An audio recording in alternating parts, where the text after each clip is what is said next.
Oh. Hello, Hello, I'm Samir. we're live. I'm Frank. And we're on the interwebs. On the interwebs. Is Yes. this working? Are we live? We're live. I think we're live. We're absolutely live. We are so live. Okay, we're live. Welcome to the Wash Up. This is our quarterly live conference where we're going to be talking about all the events bubbling up at EcoSoap Bank. You see what I did there? Bubbling up. There Bubbling will be a lot of soft puns here today, and we're quite proud of that. But first and foremost, I want to tell you what this is all about. So we've been thinking about doing this for a long time now.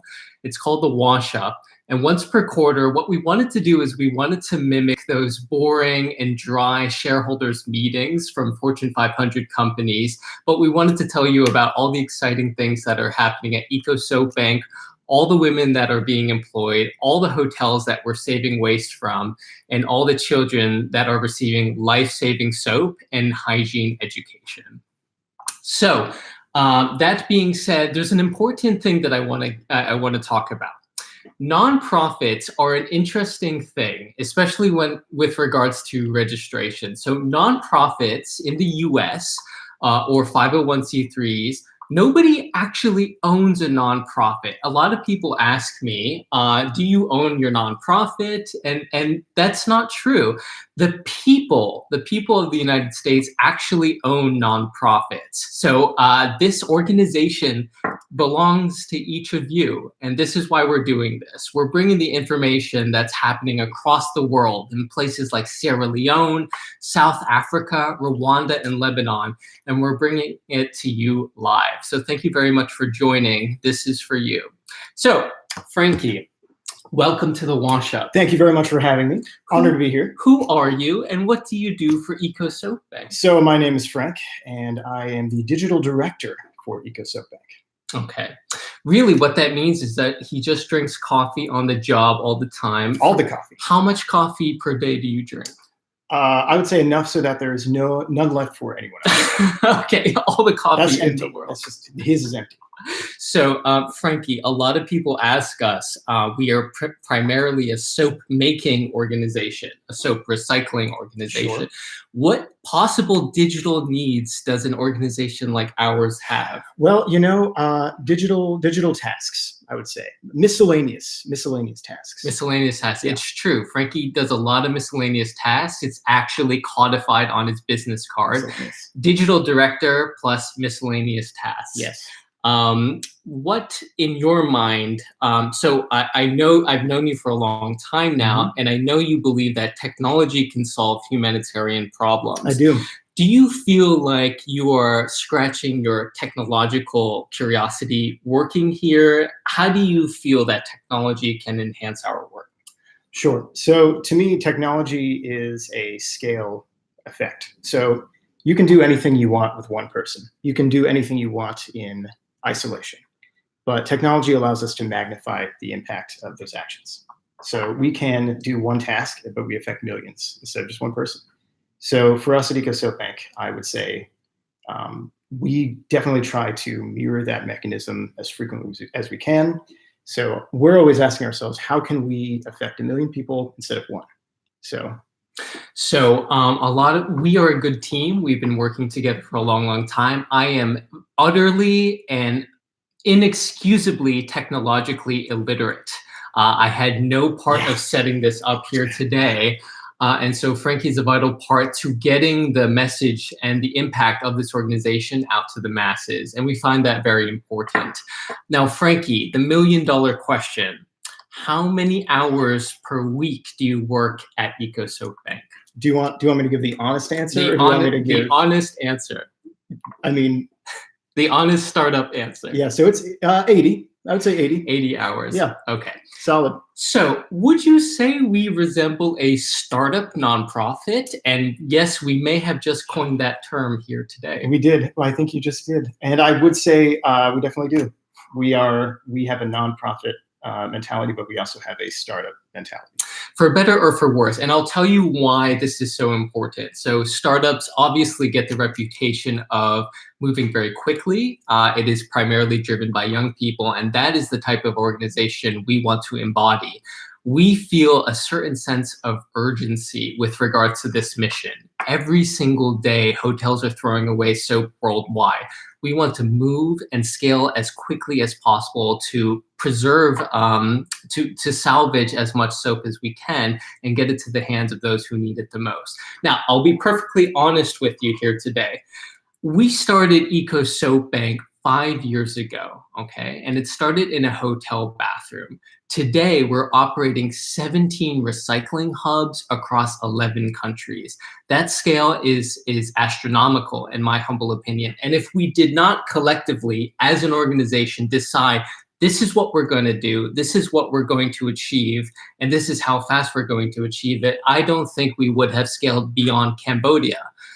For example. And that story about starting this organization in a hotel bathroom is absolutely true. So many of you have heard that after I witnessed a village mother bathing her newborn son with laundry detergent in rural Cambodia, I went back to my bathroom and back to my hotel, and I just did not know what to do to help her. And as I stepped into the hotel bathroom, it hit me like a lightning bolt.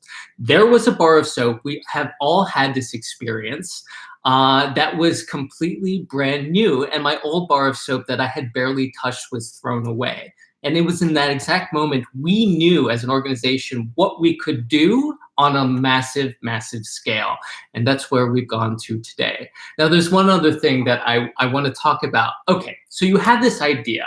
And one of the quotes and one of the phrases we use throughout Eco Soap Bank is the simple idea that, I quote, ideas are easy, implementation is hard, okay? So if you come up with a brilliant life-saving idea, that's only the first step, okay? Implementation is the tricky part. And so the next morning after I realized I was gonna collect leftover soap for the rest of my life, I had to figure out a way to recycle the soap. And so I went to the old market in northern Cambodia, and I got all slew of kitchen utensils, meat grinders, chicken cleaves, you name it. Send me pictures of all this stuff as he was doing it. And I brought it back to my hotel room. In retrospect, keeping all that dangerous equipment in my hotel room, I now know that my housekeepers probably thought I was a serial killer, and that wasn't the right thing to do. But we figured out a way to recycle soap. Now, the soap that you see in our videos and throughout our website is not the soap that we originally started making. Now, many of you may not have known this, but we started making liquid soap in the beginning. We were actually melting down bar soap into liquid form and putting them in reused plastic water bottles that Cambodia was not recycling at the time. We quickly turned away from that because we realized that a lot of the community members we were distributing soap to in liquid form in these plastic bottles were using the soap, and the soap was usable, but then they did not have a smart waste removal option for the plastic bottles. In some cases, they were even burning the plastic bottles. These are the types of things that we want to get across during the wash-ups. We want to talk about these challenges and these anecdotes by which you normally wouldn't hear about. And so we want to be transparent with you. We started with a life-saving humanitarian product that was not a relevant fit. And so what we did is we transitioned away from that to bar soap. And we'll talk about how we came to that realization here today. So another thing we want to do is we want to do some trivia as well during the wash-up. And so I'm gonna throw it up to the audience and ask, according to the USDA, the USDA recently did a study, what percentage of Americans wash their hands correctly? Yeah, so I have a guess for this. I'm gonna say it's 75%. 75%? That's my guess. You I have a lot of faith. You believe in humanity. I believe. I'm a believer. Good. We'll talk about the results later. One guess is not as optimistic. Oh, if you have an answer, please comment in the box. But in that time, so again, the question is, what percent? 14%. 14. Okay. Oh, underbid. Nikki Meyer, just a shout out. Okay. You've been a long time supporter. Somebody Thank you. says 30%. Okay. All right. We're gonna cover the gamut here. I don't know the answer to this, by the way. All right. Anyone else? Do, right? I know the Somebody. answer. We're not going to have to Google this. Right? Okay. So according to the USDA, who recently did a study of, I think, 8,000 individuals, only 5%. Wow. 5%. Okay, we got 25%. Only 5% of Americans wash their hands correctly. My faith in humanity is now shattered. No, it's okay. This is part of our mission, right? This is why we're That's why we're doing this. We are here for you to teach you how to wash your hands correctly. Okay, so we now know that 5% of the American population washes their hands correctly. Now, this is timely because Thanksgiving is next week, and we want people... Yeah. Thank you, Brittany, for your contribution. Only 5% of the American population. Now, what can we do to combat that? What can we do to improve that? Now, the USDA recommends that the reason by which the American population is not washing their hands correctly is the length at which they wash their hands. Okay, so there's been a lot of competing argumentation about the correct method and correct methodology. Here at Eco Soap Bank, this is the stuff that we research all the time, you know? And so according to the USDA, they recommend obviously using warm or hot water, but the length at which you wash your hands is the method by which you're going to reduce bacteria colonization on your hands the best. So what that means is sing the melody or chorus of your favorite song at least twice, wash your hands for a minimum of 20 seconds, and you'll be good to go for this Thanksgiving season. I do happy birthday. So you do happy birthday? That's a common one. They say do 2 happy birthdays. Is it your birthday every day? I like to treat every day like it's my birthday. It's not bad. It's not bad advice. Okay, Frankie, you have fielded questions from our audience over the last few weeks. Yes. What are the most common questions that we receive as an organization? Okay, so I would say, well, okay, so these aren't actually in order, but so how many people work at ESB? Just want to hear a lot. Okay, this is another really good question. Okay, so many people don't know this. We actually employ total, as an international organization, around 170 people. Okay, 170 people. Now, what that means is that we have 163 people working for us abroad. And the vast majority of that international employment base is actually women that we employ directly to collect and recycle leftover hotel soap. And they redistribute it to children in need in local schools, orphanages, and health clinics. This is one of the things that is so compelling about our work. We don't mechanize the process, and we could have chosen to do that. What we have chosen to do instead is to prioritize employment and empowerment for local women that are underemployed and undereducated. And this is something I want to talk about today. This is the theme of today's conference. We have a campaign called Keep Them Turning. And we've spent a long time designing this. And what this is it's a Giving Tuesday end of year campaign to employ 20 more women on top of the current numbers that we're currently employing worldwide to recycle leftover hotel soap in the countries that we're working in. One of the things that we consistently keep hearing from the women we're currently employing is, I have a friend, I know somebody, I have a sister that is in need of the same sort of employment and in-house education opportunities. And so what we want to do is we want to jumpstart this movement and extend these employment opportunities to more women in communities that we're already situated in. One of the things I love to talk about is women's empowerment, okay? Recently, UN Women did a study which indicated that women reinvest 90% of their incomes back into their family units. as opposed to 40% for men. So Frankie, we need to get our act together. I mean, Yeah, I already saw Brittany's comment. I think she's right.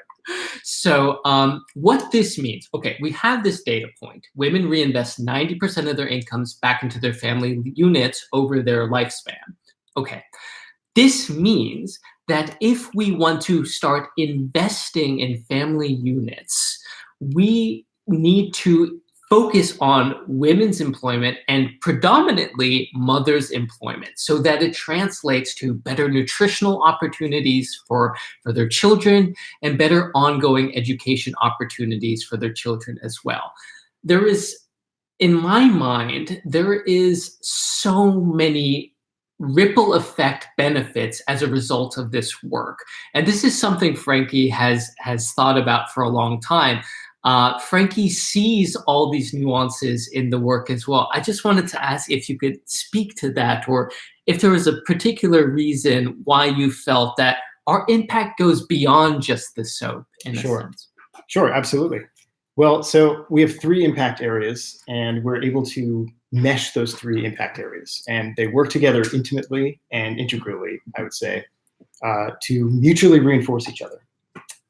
We're able to create a virtuous circle of impact in that way. I like that. Yeah, virtuous circle. And so, we give jobs to women, we give soap to children, we keep soap out of landfills. And those effects build on each other. Yeah. So in the same way that those like technological activities, you can reach 1 million people.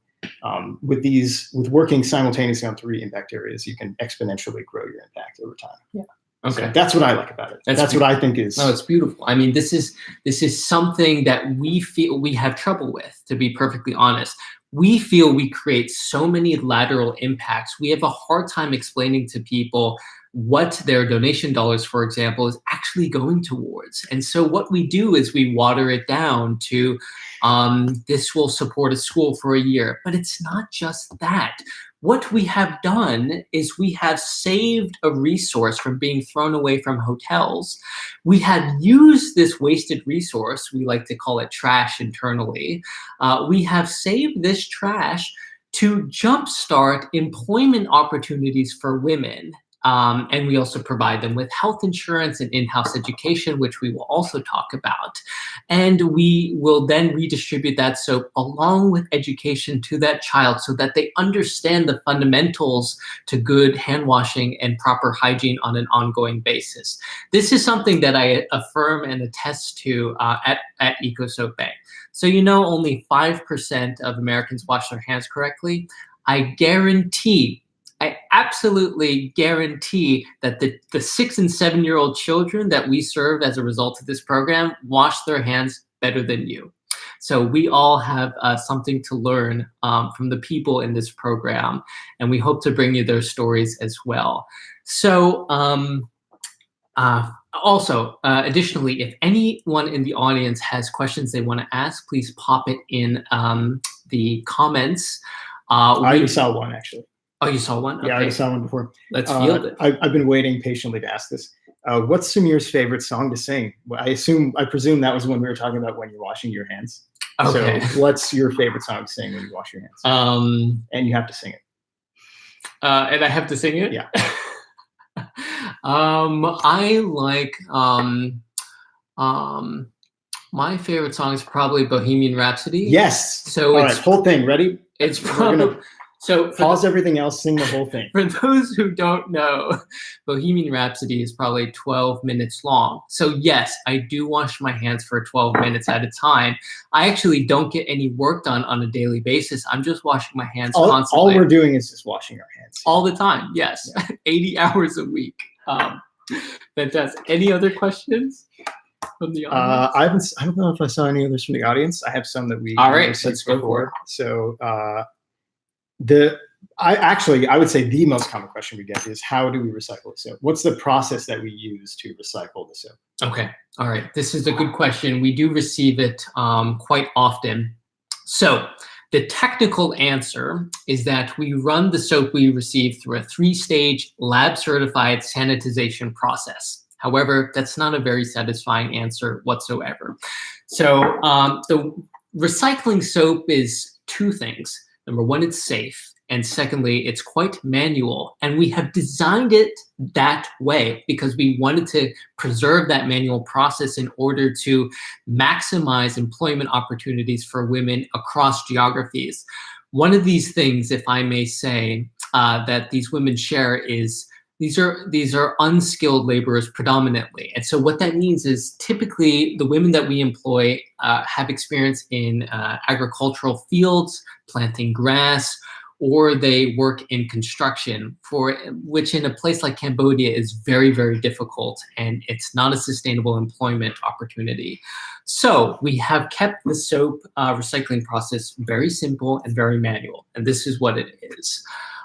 So we receive once per month, the women that we employ will collect the soap from our partnered hotels, and we partner with about 1,200 hotels on a global basis. Then what we do is we remove the entire outer shell of each of the bars of soap that we receive. And the reason we do this is that we do not want any soap that has been in contact with another person to end up in the final product.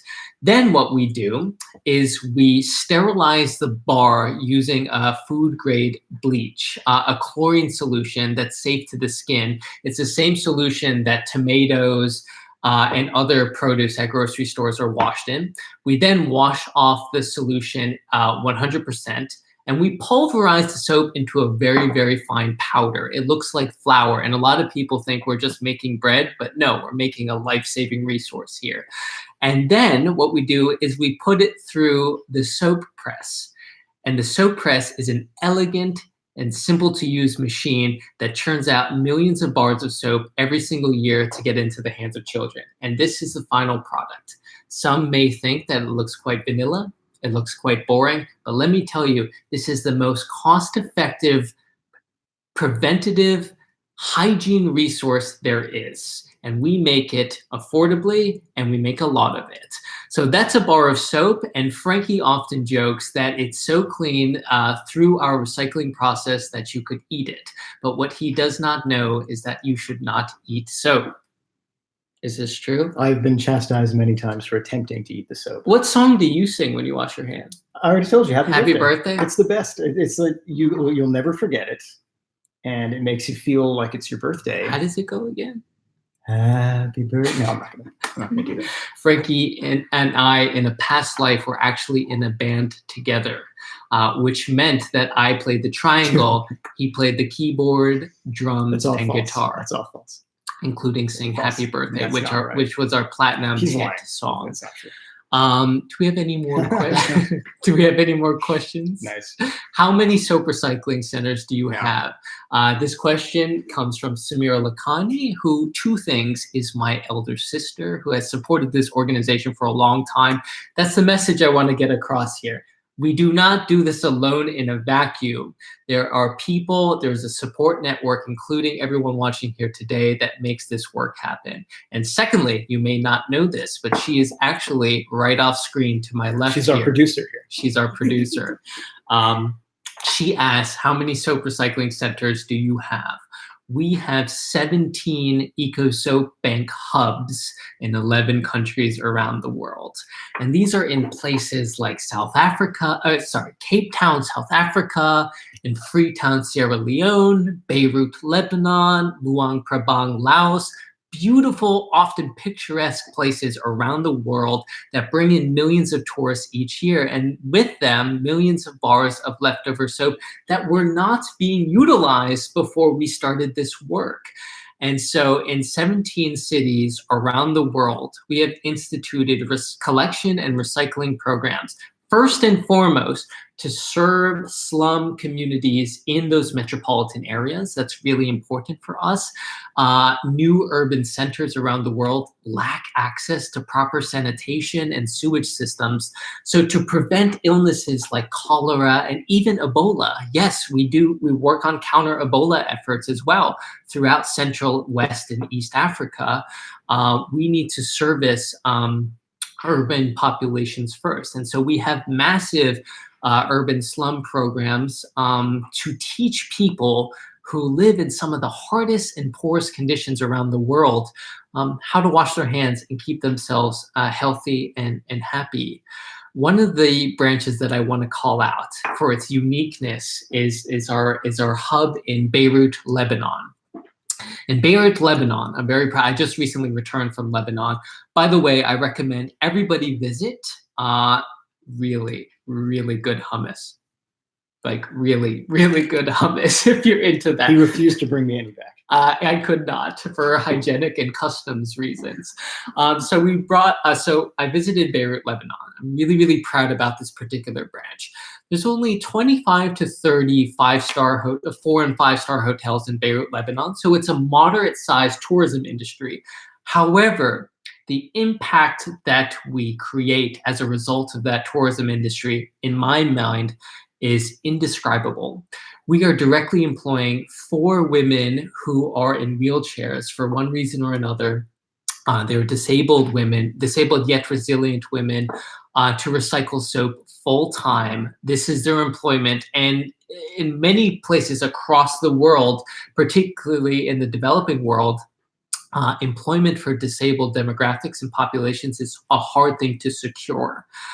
So we're very proud to provide that employment opportunity to that particular community in Lebanon. So they create thousands of bars of recycled soap, which we then redirect to migration communities. These are people from Palestine and people from Syria who have migrated to Lebanon, who are living in informal settlements or camps that don't have access to the things that we take for granted in this country. And so I will tell you, we visited one of these shelters, one of these settlements.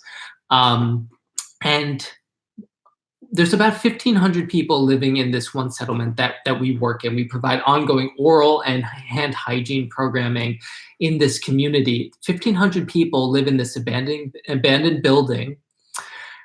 And we interacted with the children. You know, we put on hygiene education classes and demonstrations for the children. And many of these children are 6 and 7 years old, right? This is a community that has been living informally in Lebanon for 8 years. These are Syrian children that only know life in Lebanon. Okay, so for me, fundamentally, it's a very heart-wrenching situation. And so what we have done, I wish we could do more, is we have determined that in order to, and these children are not in school, so they're not going to school where teachers may or may not provide them with basic health and hygiene understandings. And so we have integrated ourselves in communities just like that to teach children what it means to stay healthy and to develop lifelong healthy habits of hand washing. And so we're very proud of our work in Lebanon and in the Middle East, and we hope to expand our work there as well. Each of these cities, going back to the original question my sister asked, have a unique flair to them. And we are working with resilient women, and that's a common theme throughout all of the branches we work in. The women we work with are resilient, and they provide the entire team with energy. They re-energize us to keep us going and work those 80-hour weeks as a startup nonprofit. So we have some more questions. Yeah, we got, so that's actually a good segue. You're talking Sure. about expanding in Lebanon. We got a question, are we going to be expanding to any more countries? Yes, we will, and we need to do a better job in intonating where we plan to scale to next. One of the questions we most often receive is, how do you pick a new place to scale to start this life-saving initiative in? And I will tell you, there is one reason that we choose which geographies to scale to next. And that reason is the strength of local partnerships, okay? If we were to go to a brand new country that we knew nothing about and start this initiative from scratch, it would fail. Okay, the best way to actually make generative and sustainable change in the developing world is to have strong partnerships. And this is another question we receive. What's our mechanics? What's our model? And what we do at EcoSoap Bank is we do not actually go to new countries and find a building to rent. We don't register in that country. What we do is we help existing organizations implement this soap recycling initiative. We help them with equipment, with training, with know-how, and also funding. And the reason why we do that is because it is not wise to duplicate efforts of people and organizations that are already in these countries. And I'll tell you another thing. We work robustly in West Africa, in Sierra Leone. It would be improper if Frankie or I went to Sierra Leone to start this initiative and work with mothers, for example, and teach them how to sing happy birthday while they wash their hands. That would not work. However, if we decide to empower local organizations to run this initiative, those are the right champions for change in those communities. And there's a second point to this as well. We need to work with ethical partners that can ethically employ and empower women in these countries. And so it would be improper for us to do that, and that learning curve would be too steep. So what we do is we look for existing in-country organizations that have a long history of ethically employing and empowering women, and we decide to equip them with the know-how and the power that they need to run this life-saving initiative. A lot of people have reduced this initiative to a McDonald's franchise, and I'm okay with that. As long as you're washing your hands before you eat those fries. We went there. So that actually kind of also answered another question we had, which was who manages the centers. So the answer is NGOs are already working on the ground. They're familiar with the culture, the local language. They're able to help us find the women that we need to employ. So they run the centers. It's in their hands. We provide them resources, and they actually run the program. Do we do anything? We drink coffee, and we sing happy birthday and wash our hands. 80 hours a week, yes, and sing Bohemian Rhapsody. Yeah. He does. He sings that. I sing that, 12 minutes long. So that was another great question. And we actually, I should have included this question because this is actually, okay, I'm going to say this every time. This is actually the question we get asked most often. Do you collect soap from hotels in the United States? So we have received a lot of demand to do that. And all I can say with respect to that is we have exciting news coming up. And there's something else I want to talk about. Hotels generate a lot of waste. Okay, in many respects, there are days in which we work and we wake up and we think, okay, what identity of organization do we want to have today? And oftentimes, I honestly feel like we're on the front lines of environmental sustainability and advocacy with regards to the hotel industry. Hotels, and I don't mean to generalize or criticize, hotels can be unsustainable in many respects. However, they are making great strides towards ongoing sustainability and environmentalism, okay? To break it down, hotels throw away 3 products that we are now going to recycle, and we are already recycling in many of the geographies we are working in. The first is bar soap, which we turn into life-saving humanitarian products for people in the developing world. The second product is discarded hotel linens, okay? So an average size hotel can generate about 1,900 kilos of discard, about 3,000 pounds, 3,500 pounds of discarded bed linens. These are either linens that have a tiny strand or a tiny hole in them. Maybe somebody spilled some coffee on them, but these are perfectly legitimate and viable humanitarian products. And so what we are going to do is we're going to start collecting and recycling these into fascinating new product lines. Okay, so we are for the Kickstarter campaign and our commercial soap product. We are wrapping each of the bars we are distributing to people in these linens, so people can use them as tea towels and hand towels, etc., etc.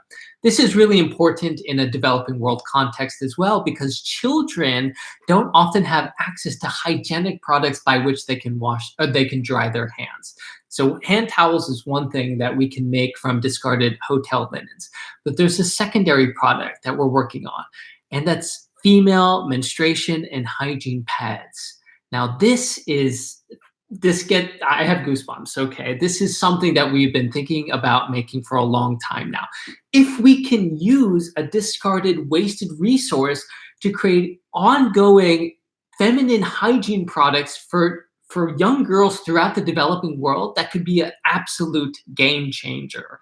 And so we're currently in an R&D phase where we're designing such products. And if we can do that, we can expand the mandate of just hand hygiene to feminine hygiene as well. And that's something that we're very, very excited to share with you today. Lastly, okay, there are those small shampoo, lotion, and conditioner bottles that you all know well. Okay, so what do we do? Number one, for the shampoo bottles that are still full, what we do is we collect those products and we redistribute them in hygiene kits to children that need it across the developing world. We've been doing this for some time now. Secondly, if those products are empty, we find sustainable recycling solutions for that plastic, because unfortunately, I don't believe that many of the hotels and many of the countries we work in have recycling solutions for that particular type of plastic, particularly because there is some liquid in it. So, if you will, we are dabbling in a number of products as well. There are exciting new waste streams coming out of hotels, such as buffet food. We can salvage this buffet food and redirect it to hungry people in these countries. Additionally, we can start collecting used cooking oil and turn it into biofuel to reduce our carbon and climate impact. And I know right now, Frankie is absolutely going crazy when I say these things because his workload is just going to keep going up and up and up. Founders of organizations are notorious for adding new programs. And so what we need competent and professional people like Frankie to tell Samir, take a chill pill, go wash your hands and relax. Is this what you think? Well, I mean, I agree with the wash your hands part. I would say in this particular case, though, this is something I'm happy to work on, because once you find these waste streams, once you identify waste streams that you were not aware of previously, it is amazing how many of them there were and what you can do with them. So like, we've been talking about how great it is that we do these 3 things at once, but like, once you add these other waste streams and you scale those up as well, like then we're doing 10 things at once, 20 things at once. And it's a built-in economy that you can take this stuff and give them a second life, and they become raw materials for something better. Not just like, it's not like an afterthought, like, all right, so let's take this thing and like, we'll make it into something okay, like acceptable. We'll make it into something great. Something that actually accomplishes work in the world. Humanitarian goals. Yeah, humanitarian goals. And those goals in themselves are multifaceted. So that alone as well. I mean, any one of those things in isolation is good, but when you can do all of them at once, that is what is exciting. So I am very excited to work on that. A lot of people ask, okay, so to juggle a couple of identities, we're a humanitarian organization, but we are equal parts environmentally convicted. Okay, this is a strong principle that we all have internalized. A lot of people ask us the question, okay, if Procter & Gamble said, oh, Eco Soap Bank, we love what you're doing. We would love to manufacture 10 million bars of virgin soap for your organization. Manufacture virgin soap. That is not in line with our environmental principles. We are first and foremost a recycling organization. You can call us glorified trash collectors. I wear that label proudly, but that's the point. The products that we are making and we are redistributing to children throughout the developing world have a backstory. They have all come from somewhere, and they would have all originally been redirected to landfills. We are redirecting waste to save lives, and that's what we're planning to do and will continue to do for the longevity of this organization. That is predominantly funded and invested in from people like you. I want to make sure that you know that. We can't do this without you. Thank you. Any other questions? This is an amazing one, but I've also been I cannot wait to ask you this. This is a challenge. Okay. What is our greatest roadblock right now? Oh, okay. Very good question. There's so many. We could have a whole wash up on something like this. Maybe we should Actually, have we a whole almost wash certainly up. should. Yeah, we definitely should do that. Okay. The scale. The scale of okay, so we estimate that only 1% of hotels worldwide are participating in our recycling service. That means that 99% of hotels throughout the developing world are not participating in this recycling service. We want to get there. We want to reach that milestone. We want to make it industry standard that all these hotels are participating in this recycling service in one form or another. So the scale of the issue sometimes can be daunting, and we don't exactly know how we can get there yet. So that's one roadblock. A secondary roadblock, I would say, is figuring out, what do you think from your perspective? The thing we do spend the most time on is figuring out how to meet the scale curve in an efficient way, in a responsible way, in a way where we're actually prioritizing, not blasting carbon into the atmosphere. Yeah. It's hard working. I would say it's hard finding solutions in this version of the global economy that do not rely on options that are suboptimal from an environmental perspective. Like it's easy and in many cases very cheap to go out and like ship something across the world and just call it done. Like, air freight something overseas and then it's done. But that does not accomplish our objectives. So like, especially now that we're hitting this growth phase for this organization, which is extremely exciting and something that personally I find very rewarding to work on. That is the stage of this organization that we are also having to answer these really hard questions about what is some of these activities are not super impactful, but once you get to a certain size, it's like we should really like how can we optimize this and avoid an environmental footprint. How can we make this as eco as possible without warning? I think we are asking ourselves that kind of question a lot. So that's probably my answer to that. Staying true to our environmental principles is important for us as an organization. And I think about it in terms of timelines. Okay. So if we help people in the short term, we give them with the soap and education they need, that is a short-term humanitarian benefit. However, if in that short-term process, we are jeopardizing future generations because we were not environmental, we did not reduce our carbon footprint, then who are we serving? What is the net benefit of that service? So for us, it's very important to decouple our environmental footprint with our growth. And what that means is that if we stay one part humanitarian and one part environmental, we will go down a path that is not only sustainable, but is also life-saving. Okay. That's a good one right there. Right there. Brittany asks, what can we do to get more hotels participating in your recycling program? Fantastic, fantastic question. Your finger is on the pulse, Brittany. Brittany works at EcoSoap Bank as well. We're very, very proud to have her. And next time, we will have her on the wash up in one form or another. Okay, so the question is, how do we get more hotels to participate in this life-saving program? The first thing is, and this is something that we all can do, is as consumers, we all stay in hotels on an annual basis. Okay, as consumers, we must demand that hotels participate in this life-saving initiative. Not only does it reduce the environmental footprint of the hotel we're staying in, that's important to us, but it's also, these products can be used to save lives throughout the developing world. So as consumers, we need to play our part in demanding this particular initiative. So what does that mean? It means on social media, please tag and ask hotels that you're staying in or that you know if they're recycling their toiletries and their linens and their soap. And secondly, and yes, I mean this, when you stay in a hotel, speak to someone at the hotel. It could be someone like the housekeeper. It could be even the receptionist. And if you pull the general manager aside, you ask them what they are doing to reaffirm their environmental and humanitarian commitments, okay? As consumers, as customers of hotels, if we don't unilaterally put pressure on the industry, they'll never take it up.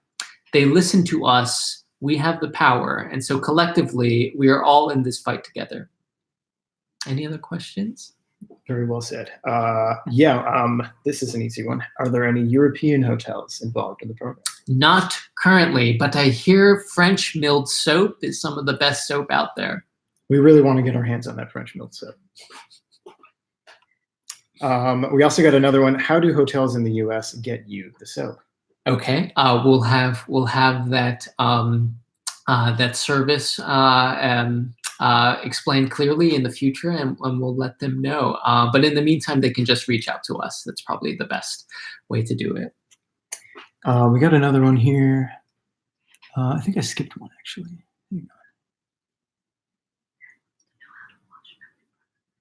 Oh, yep. Here we go.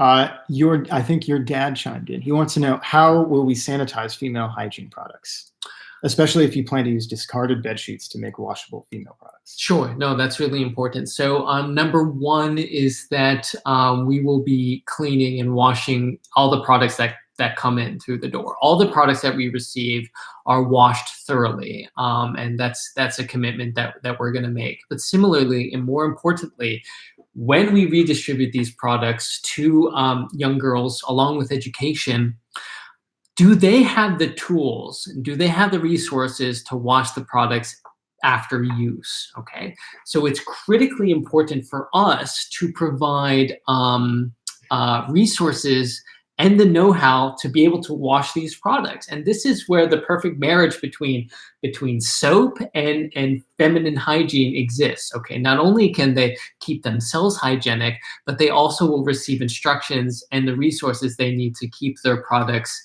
and their pads hygienic as well. And so it's in this way in which that the work compounds. There are so many interlocking missions that just work perfectly, and it gives us a lot of excitement. It gives us a lot of energy to keep expanding our recycling portfolio and then to get into more and more different areas as well.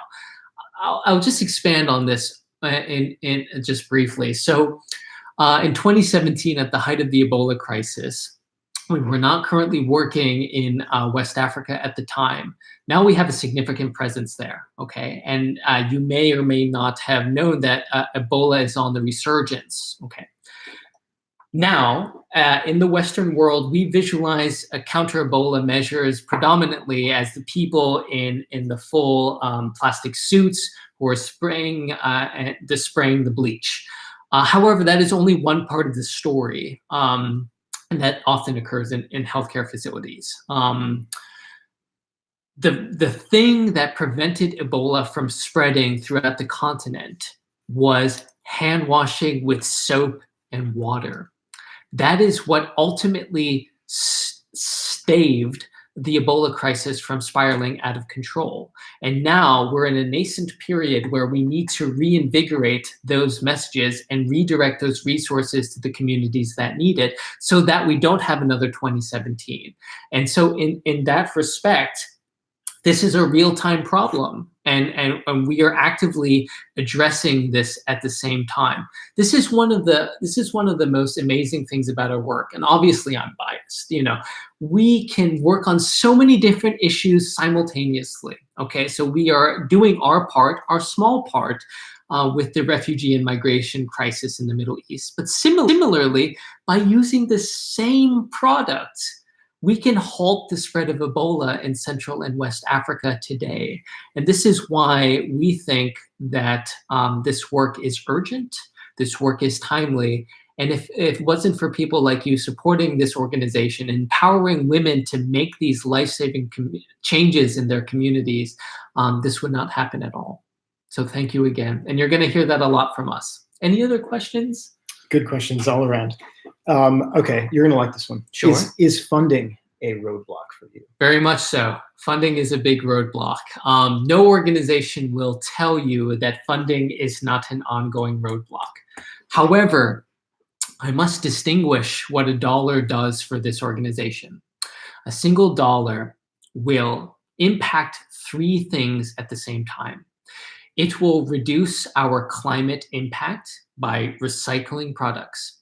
It will empower women who ordinarily did not have sources of employment to recycle that soap. And lastly, as a result of these efforts, children in the developing world will receive life-saving products that they never had access to before. We work in schools whereby children have never seen a bar of soap before in their lives, okay? So a single dollar will impact those three things simultaneously: women's empowerment, environmentalism, and humanitarian health options for children. But additionally, I want to stress this work is cost effective. For $100, we can provide a single school with the soap and education they need for an entire year. Okay, that is cost-effective, life-saving work, and so we are not some blossomed and bloated organization where we have massive fundraising budgets. If any of you understood the rate at which Frankie was compensated, you would think he would be better at Google or Facebook, which we're utilizing right now. Both, actually. Both, exactly. Don't join them. Stay with us. You know, keep saving lives. Okay, we make a bar of soap at a fractional rate of the normal cost, and that is because hotels give their soap to us for free. Okay, what that means is that your dollars go further in empowering women to make this product to get it into as many hands of children that need it. And next year, we have a bold and ambitious goal of reaching 2.5 million people with soap in education. And we will only get there from the support of people like you who give whatever is personally significant. Whatever is personally significant. For example, for a $50 donation, we can provide education and health insurance to a woman in our program for a month. Okay, these are women that not only are undereducated, if I may say so, they lack access to healthcare. Okay, this is a reality throughout the developing world. And so what that means is if they get sick or their children get sick, it could actually bankrupt them. And we have had many women in our program actually lift themselves up from medical debts through this life-saving program. And so I want people to remember that it's not a simple donation to provide soap to children. What we're doing is we're transforming the economic narrative of women in this country and women throughout the countries we work in. We are telling them that not only do you need to focus on the narrative of survival, we will give you the platform to change your community. That is what empowerment looks like, and it only happens from generous people like you. For any of you who are compelled to give, please check the fundraiser link in the comments and on our Facebook page, and please give generously this Giving Tuesday season. All donations will be matched dollar for dollar so that your donations go further and go effectively directly to the children and the women that we serve. Thank you again. All right, last question. Okay, yeah. So do hotels incur any costs for recycling the soap? Terrific questions. Okay. You would be surprised to know that in many of the geographies we work in, hotels save money by participating in our recycling program, okay? So oftentimes in the developing world, children receive, hotels are charged per kilo of soap that is collected. I'll just get a glass of water. 1 second. Thank you. So what we're doing is we're significantly reducing the net weight of soap, toiletries, and linens that a hotel has to discard. And so in that sense, they actually save money by partnering in this initiative. They save money, they reduce their environmental footprint, and they get to save lives in the process. It's a win-win-win scenario. A lot of people also ask, do we have much resistance with regards to hotel participation? This is one of the things that I love to talk about. Hotels cannot wait to start this initiative and partner with us at our local hubs. Once they see and identify the benefits, they know it's a win-win-win situation to all parties concerned, all stakeholders concerned. However, the only problem is we are not in as many locations as we would like. And so that means that that hotel in Cairo, Egypt, that hotel in Zimbabwe that is throwing away soap where the local community needs it, we are not there yet, and we cannot salvage and capitalize on that waste stream just yet. And that's why, stay tuned. We will have bold new announcements in the coming weeks and months about our expansion plans to recycle soap from as many hotels as humanly possible so we can stop soap from needlessly being thrown away. Okay, time for trivia? Yes, Okay. we still have trivia. Okay. How many bars of soap do you think hotels throw away per day? How many bars of soap per day do you think hotels throw away? All right, drum roll. Let us know in the comments. So,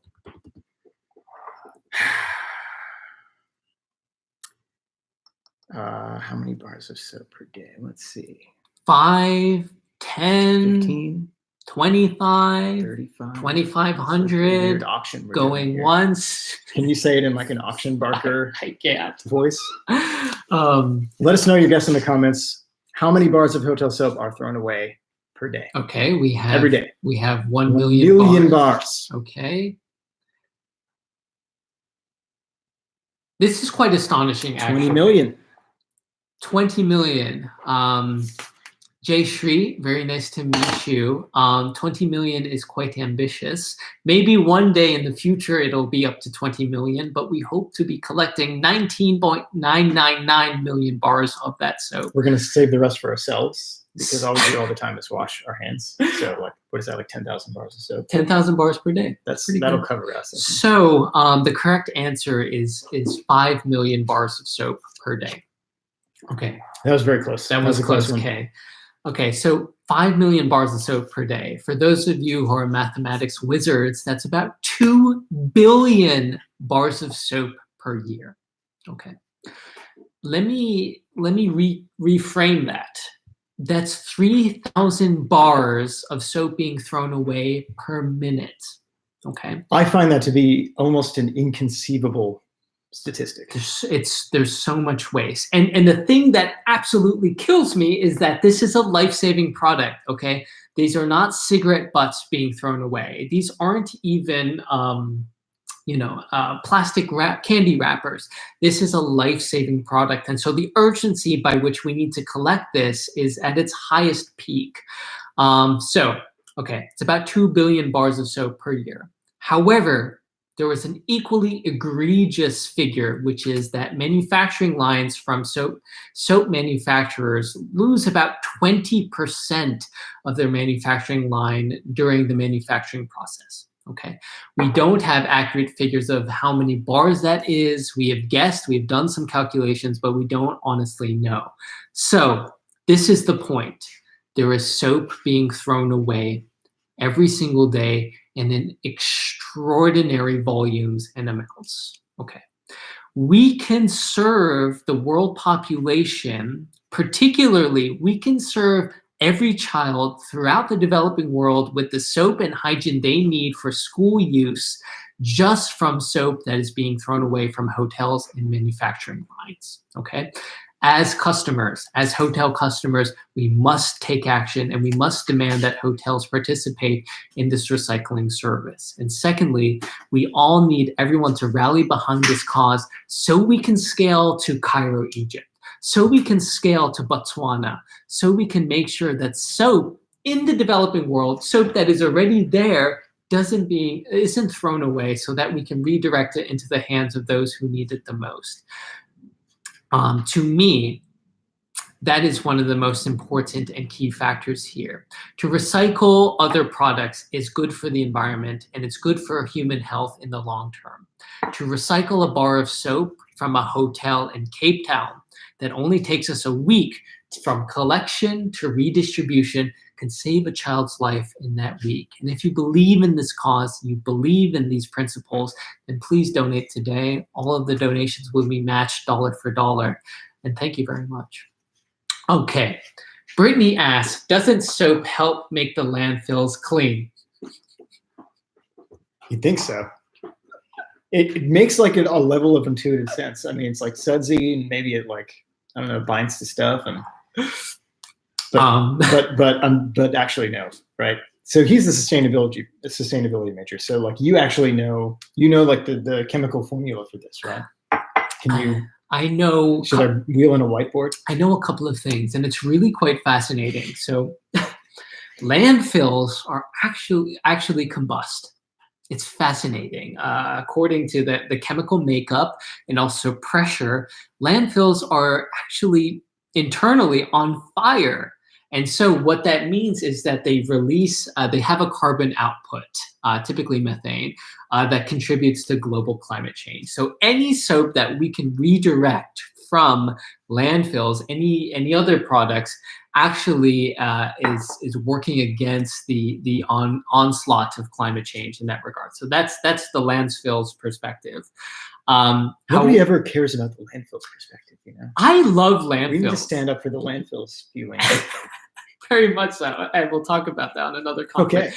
Ever since I was a kid, okay, a lot of people, grew up and they wanted to be Steve Jobs.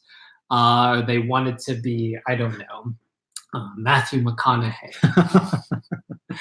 I wanted to be a trash man. I wanted to work in waste removal. I wanted to work in sewage and septic. I took my first trip to a septic well, a wet well, and I was in heaven. I believe this. I was in heaven. I thought it was the most fascinating thing to me. It's really, really interesting stuff. And so at EcoSoap Bank, we have an ongoing internal joke, which is this work is not only life-saving, but it's the only type of work you actually get cleaner by doing it.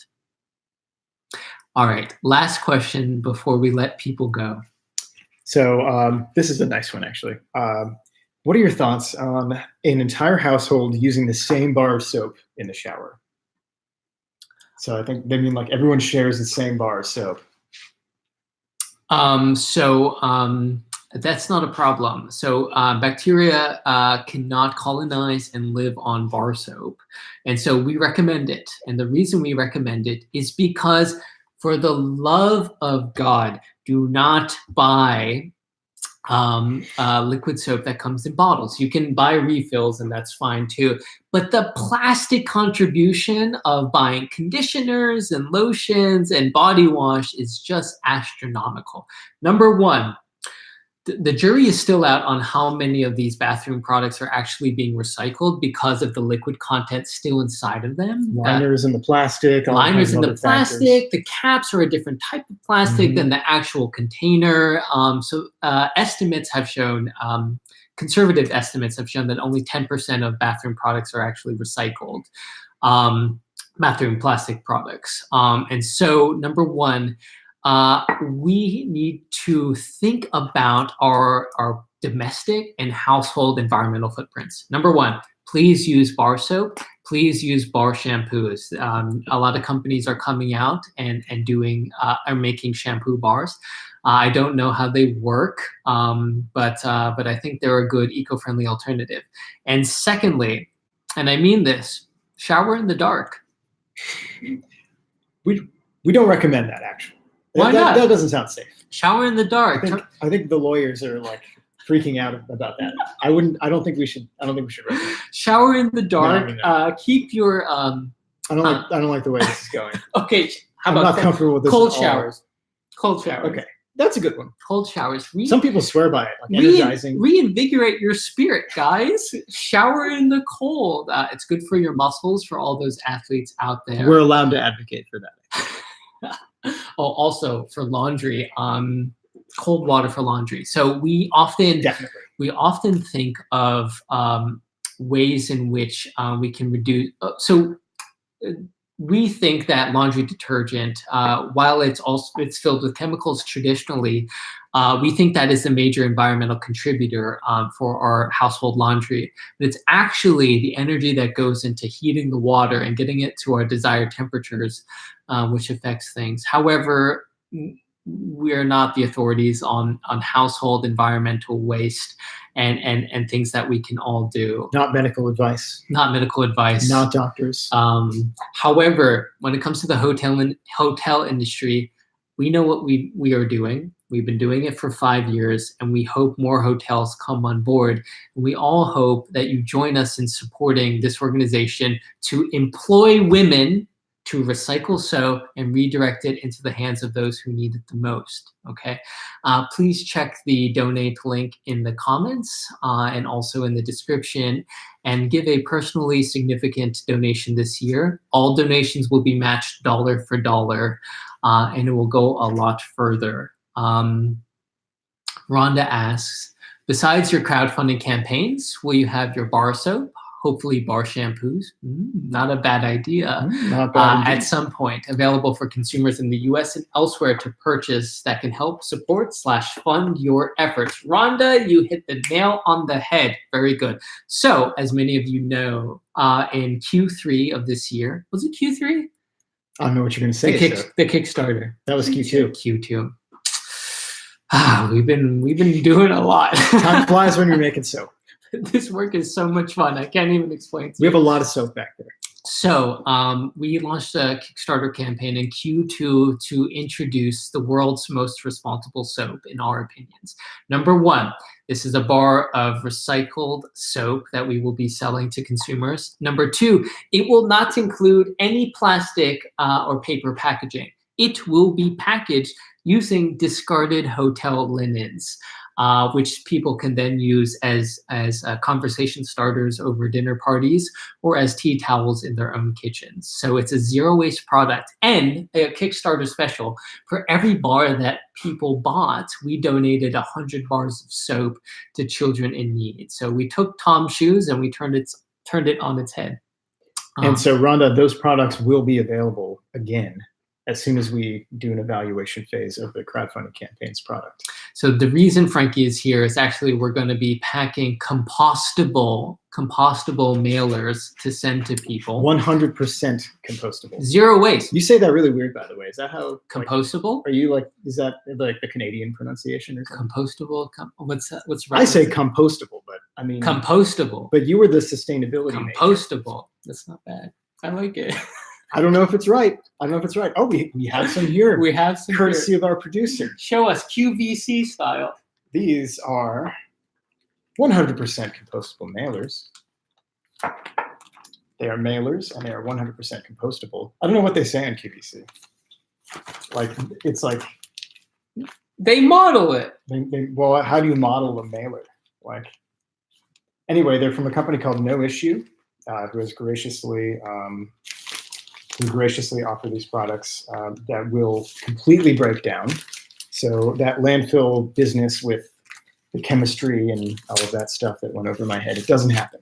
So you just get rid of this and it breaks down. Industrial compost and domestic compost. So all of you who and domestic yes, who are environmentally conscious that are composting. There you go. Thank you. Okay. I'm correcting it. I don't even know if it's right. Or composting don't even know if it's right. Home. Throw your mailing package from EcoSoap Bank in there, and you will see the most beautiful and bright flowers come out of that. No, but they will. They might. They might for sure. So we have not seen another zero waste soap product on the market yet. However, we're very proud of the product that we sold in Q2 of this year. After we fulfill the orders and we send it to over 300 backers, we will be mining them for data and feedback to improve the product, improve the luxury product, and then open it for resale again in 2020. Can't stress that enough. We want all the feedback. every bit of feedback that you have, we're going to use that to improve the product and make it fit the needs of people who will actually want to use it. Frankie told me, when I told him this crazy idea, that, you know what, we should sustainably fund the organization by selling this soap product, he said one thing and one thing only. He said, Samir, if we're going to do this, then we must create the best darn soap bar out there, that when people use it, I want the whole bathroom to smell like this amazing organic sense of It's a paraphrasing, but I did say something to that effect, yeah.